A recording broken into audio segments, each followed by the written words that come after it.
कल्पना करा, तुम्ही अशा एका मार्गावर उभे आहात जिथे संपूर्ण जग तुम्हाला थांबवण्याचा प्रयत्न करत आहे आणि तुमची स्वतःची विचारशक्ती तुम्हाला पुढे जाण्याचा संकेत देत आहे.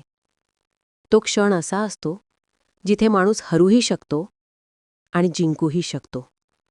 फरक फक्त इतकाच की तो स्वतःबद्दल काय विचार करतो, त्याची विचारशक्ती किती उंच आहे आणि तो आपल्या स्वप्नांवर किती विश्वास ठेवतो. ही किताब एक दीपस्तंभासारखी चमकून समोर येते.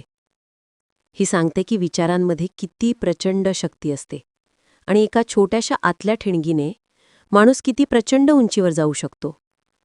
पुस्तक सांगते प्रत्येक यशाची सुरुवात एका साध्या विचारापासून होते, पण तो विचार तेव्हाच ताकदवान बनतो जेव्हा तो मोठा होतो. जोपर्यंत माणूस स्वतःला लावलेल्या मर्यादांचे पिंजरे मोडून मी करू शकतो, हे शक्य आहे असं जोरात म्हणत नाही, तोपर्यंत मोठं यश जन्मतच नाही. मोठं विचारणं हेच जीवनातील सर्वात शक्तिशाली शस्त्र आहे. लक्षात घ्या, इथे मोठं विचारणं म्हणजे मोठे विचार करणं. तुमची विचारशक्तीच तुमची मंजिल ठरवते. तुम्ही मनात जे घडवता तेच नंतर वास्तव बनतं. जर तुम्ही लहान स्वप्न पाहिलीत तर तुमचं आयुष्यही लहानच मर्यादेत अडकून राहतं.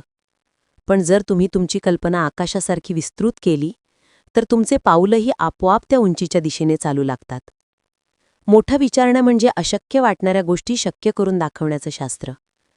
तुम्ही अनेकदा पाहिलं असेल, काही लोक साध्या घरातून येतात, सामान्य वातावरणात वाढतात, पण आयुष्यात प्रचंड मोठी यश मिळवतात. त्यांच्याकडे कोणती अद्भुत शक्ती नसते, फक्त त्यांची विचारशक्ती सामान्यतेच्या पलीकडे गेलेली असते. ते स्वतःला जग जितकं मानतं त्यापेक्षा अधिक मूल्यवान मानतात. माणूस तोच बनतो ज्यासारखं तो स्वतःबद्दल मनात विचार करतो. जर तुम्ही स्वतःला सीमित समजता तर तुम्ही सीमितच राहाल. जर तुम्ही स्वतःला शक्तिशाली समजता तर आतमध्ये शक्ती निर्माण होऊ लागते. जर तुम्ही स्वतःवर विश्वास ठेवता तर जगही हळूहळू तुमच्यावर विश्वास ठेवायला लागतं. यशाचं पहिलं बीज मनात पेरलं जातं. मन हा तो शेत आहे जिथे विचारांच्या बिया उगवतात. मोठे विचार म्हणजे मोठे फळं, लहान विचार म्हणजे लहान जीवन. शाळेतला एखादा लहान मुलगा जग फार मोठ्या दृष्टीने पाहतो. त्याला वाटतं मी काहीही करू शकतो. पण जसजसा तो मोठा होतो, समाज त्याला मर्यादा शिकवायला लागतो. हे नको विचारू, हे तुझ्या बसचं नाही, हे होत नाही. आणि हळूहळू कधी आकाशात उडणारी त्याची स्वप्न जमिनीला बांधली जातात. या पुस्तकाचा उद्देश ती हरवलेली उड्डाणं परत लागवणे आहे. तुम्हाला जे व्हायचंय त्याची स्पष्ट प्रतिमा मनात जिवंत ठेवा. पुस्तक कव्हरवरील मुलगा आणि मोठा माणूस उंच शहराकडे पाहतायत, तो फक्त फोटो नाही, तो संदेश आहे. स्वप्न मनात जन्मतात आणि कर्मांनी वाढतात. जेव्हा तुम्ही मोठं लक्ष डोळ्यासमोर आणता तेव्हा तुमची ऊर्जा वाढते, विचार उंचावतात, मनात एक शक्ती जागी होते जी तुम्हाला सतत पुढे ढकलत राहते, जरी जग तुम्हाला खाली खेचत असलं तरी. मोठं विचारणं म्हणजे फक्त कल्पना नाही, ते स्वतःवरचा अढळ विश्वास आहे. तो विश्वास जो मनाला भीतीच्या तुरुंगातून मुक्त करतो. हीच शक्ती साधारण माणसाला असाधारण बनवते. पहिला संदेश: मोठा विचार करा आणि स्वतःला स्वतःच्या नजरेत उंच करा. कारण तुम्ही स्वतःला महान मानलात तेव्हाच जग तुम्हाला महान मानेल. मोठा विचारणं ही फक्त सवय नसून एक जीवनशैली आहे. जेव्हा एखादा माणूस सकाळी उठून म्हणतो, आज मी काहीतरी नवीन करू शकतो, आज मी माझ्या ध्येयाजवळ जाऊ शकतो, तेव्हा त्याची चाल वेगवान होते, मन हलकं होतं आणि पावलं स्वतःच मार्ग शोधतात. पुस्तक पुन्हा सांगते, जगातील कोणतीही भिंत माणसाला एवढं थांबवत नाही जितकी त्याची छोटी विचारशक्ती त्याला रोखते. भीती मनात आली की हजारो रस्ते बंद होतात. विश्वास जागा झाला की हजारो दारं स्वतः उघडतात. यशस्वी लोक काही जादू करत नाहीत, ते फक्त मनाला खात्री देतात, मी नक्की यशस्वी होणार. हीच खात्री त्यांना संकटांची भिडण्याची ताकद देते. एखावं स्वप्न पूर्ण होण्याआधी मन तयार करावं लागतं. जसं शेतात बी टाकण्याआधी माती तयार करतात. मनातून जुनी भीती, जुने जखमा, जुने शंका काढून टाकावे लागतात. भीतीने भरलेल्या मनात मोठे विचार कधीच उगवत नाहीत. म्हणून विचारांची माती उलटापालटा करा, नकारात्मक सवयी काढून टाका आणि नवे विचार, नवी स्वप्न, नवी आशा मनात पेरा. मोठं विचारणं म्हणजे फक्त श्रीमंत होण्याची स्वप्न नाही, ते म्हणजे जीवनाच्या प्रत्येक क्षेत्रात दायरा वाढवणं. तुमचा विचार उंचावला की नाती सुधारतात, आत्मविश्वास वाढतो, व्यवहार बदलतो, ऊर्जा वाढते आणि तुम्ही तेही करता जे आधी अशक्य वाटत होतं. मोठं विचारणारे लोक मानतात, कोणतीही समस्या कायमची नसते. ती फक्त एक परीक्षा असते, जी आपल्याला अधिक मजबूत करते. अशा लोकांना कठीण दिवस एका नवीन उंचीचं दार उघडतात. मोठं विचारणं मानसिक आरोग्यालाही मजबूत करतं. मन हलकं होतं, तणाव कमी होतो, आनंद पुन्हा दिसू लागतो. एक सुंदर वाक्य सांगते, तुम्हाला तेच मिळतं जे तुम्ही तुमच्या मनात स्वीकारता. तुम्ही स्वतःला साधारण मानलत तर जगही तसंच मानेल. तुम्ही स्वतःला मौल्यवान मानलत तर जगही तसंच पाहू लागेल. विचारांचा विस्तार म्हणजे जीवनाचा विस्तार. मोठे विचार मोठे मार्ग तयार करतात. जणू विश्वच तुमच्यासाठी रस्ता बनवतंय. मोठं विचारण्यासाठी तुमचं वातावरणही मोठं असावं लागतं. नकारात्मक लोकांच्या सहवासात विचार मर्यादित होतात. म्हणून आपल्या आजूबाजूला स्वप्नांवर विश्वास ठेवणारे लोक ठेवा. तेच तुमची उंच भरारी आणखी उंच करतात. तुमचं मन बीजासारखं आहे.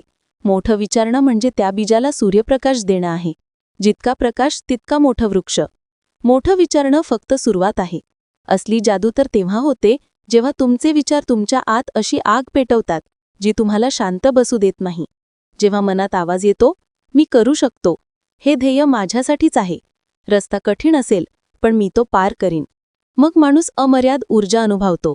मोठं विचारणारे लोक अपयशापासून पळत नाहीत, ते त्यातून शिकतात.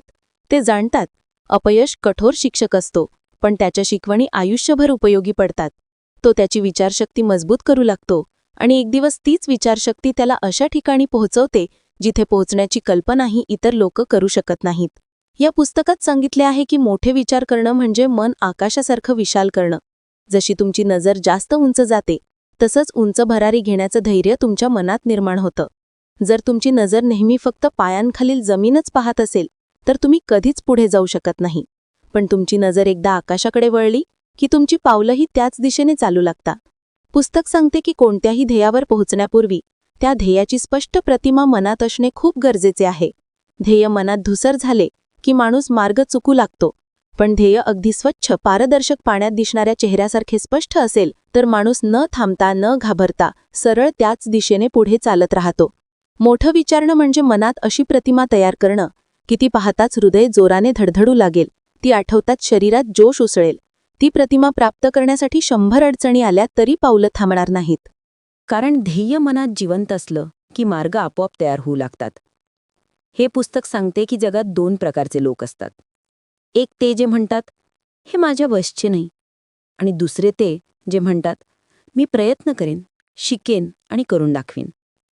पहिल्या प्रकारचा माणूस स्वतःला मर्यादित करून टाकतो, तर दुसरा प्रकार आपल्या मर्यादा मोडायला सुरुवात करतो आणि हळूहळू अशा उंचीवर पोहोचतो जिथे पोहोचून लोक आश्चर्यचकित होतात. हे पुस्तक समजावते की मोठा विचारणं माणसाला नवीन दृष्टी देते. साध्या गोष्टीही तो वेगळ्या नजरेने पाहायला लागतो.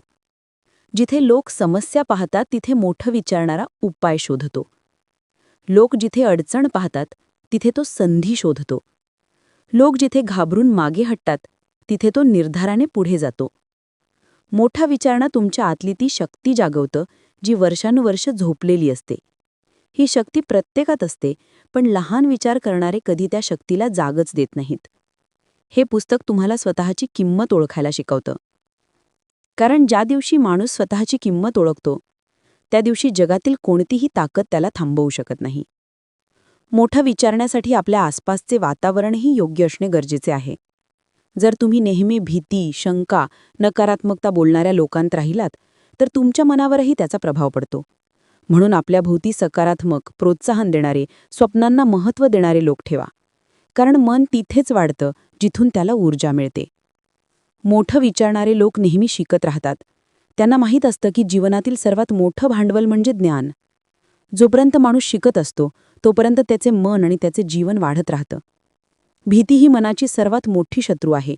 ती माणसाला छोटं बनवते, त्याची उंच भरारी रोखते, त्याची क्षमता बंद करते. पण जसेच तुम्ही भीतीसमोर उभे राहता, भीती कमजोर होते आणि आत्मविश्वास मजबूत होतो. मोठा विचारणं मग हळूहळू जीवनशैली बनतं.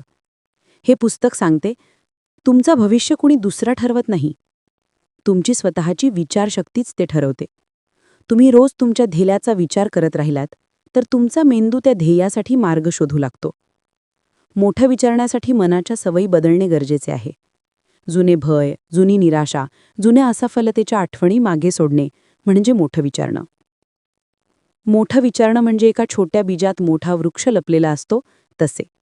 बाहेरून साधं वाटतं, पण आत अमर्याद शक्यतांनी भरलेलं असतं. माणूस मोठं विचारू लागला की प्रश्न पडतात, मी कुठे अडकलो होतो? मी काय करू शकतो? माझी खरी क्षमता किती आहे? हे प्रश्न त्याला जागृत करतात. आणि जागृत मन कधी छोटं विचारत नाही. मोठा विचारणारे लोक स्वप्नांना ओझं नव्हे तर आनंद मानतात. लहान विचार करणारा लक्ष पाहून घाबरतो. मोठा विचारणारा ते पाहून उत्साहित होतो. त्याला खात्री असते, हे स्वप्न माझ्या मनात आलंय म्हणजे ते पूर्ण करण्याची ताकदही माझ्यात आहे. मोठं विचारणं माणसाला वेगळं बनवतं कारण बहुतेक लोक सुरक्षित मार्ग निवडतात. मोठं विचारणारा मात्र कमी चाललेला मार्ग निवडतो. जोखीम जास्त, पण शक्यता अनंत असलेला. मोठं विचारणं तुमची भाषा बदलतं. बोलण्याचा आत्मविश्वास बदलतो, चाल बदलते. इतकंच नव्हे तर चेहऱ्यावरही नवीन तेज येतं. जसे ध्येयाची चित्र रोज मनात आणता, तसे मन ते सत्य मानू लागतं. आणि जसे मन सत्य मानते, तशी सगळी ऊर्जा त्याच दिशेने वाहू लागते आणि स्वप्न वास्तवात उतरू लागतं. मोठं विचारणं तुम्हाला नम्रही बनवतं. कारण तुम्हाला जाणवतं की दुनिया किती मोठी आहे आणि शिकायला किती काही बाकी आहे. प्रत्येक महान यशाची सुरुवात साध्या पावलानेच होते, पण मोठं विचारणं त्या पावलाला योग्य दिशा देते. ज्याची विचारशक्ती उंच असते, त्याच्यासाठी समस्या लहान वाटू लागतात. कारण त्याची नजर अडचणीकडे नाही, तर उपायाकडे असते. मोठा विचारणं माणसाला सकारात्मक ऊर्जा देते. हीच ऊर्जा कठीण प्रवास सोपे करते, अंधारातही मार्ग दाखवते. मोठा विचारणारा इतरांचा चांगुलपणा पाहतो. इतरांच्या यशाने जळत नाही तर प्रेरित होतो. त्याची विचारसरणी तुटवड्यातून नाही तर समृद्धीतून जन्म लेते. लहान विचार करणाऱ्याचे मन पिंजऱ्यासारखे असते. मोठा विचार करणाऱ्याचे मन आकाशासारखे, जिथे तो स्वतंत्रपणे उडू शकतो. मोठा विचारणं म्हणजे स्वतःला क्षमा करण्याची कला शिकणे. चुका सगळ्यांकडूनच होतात. त्या धरून बसलो तर पुढे जाता येत नाही. मन हलकं करा, चुका सुधारा. कारण मोठं विचारणं म्हणजे नेहमी पुढे पाहणं. शेवटी पुस्तक सांगते, मोठा विचारणं पूर्ण होत नाही जोपर्यंत त्यासोबत मोठा विश्वास नसतो. विश्वासाशिवाय विचार रिकामे असतात. पण जेव्हा माणूस मनापासून म्हणतो, हे काम माझंच आहे आणि मीच ते पूर्ण करणार आहे, तेव्हाच त्याचे संपूर्ण जीवन बदलायला लागते. थोडक्यात, मोठी विचारशक्ती अधिक मोठा विश्वास बरोबर मोठे आयुष्य.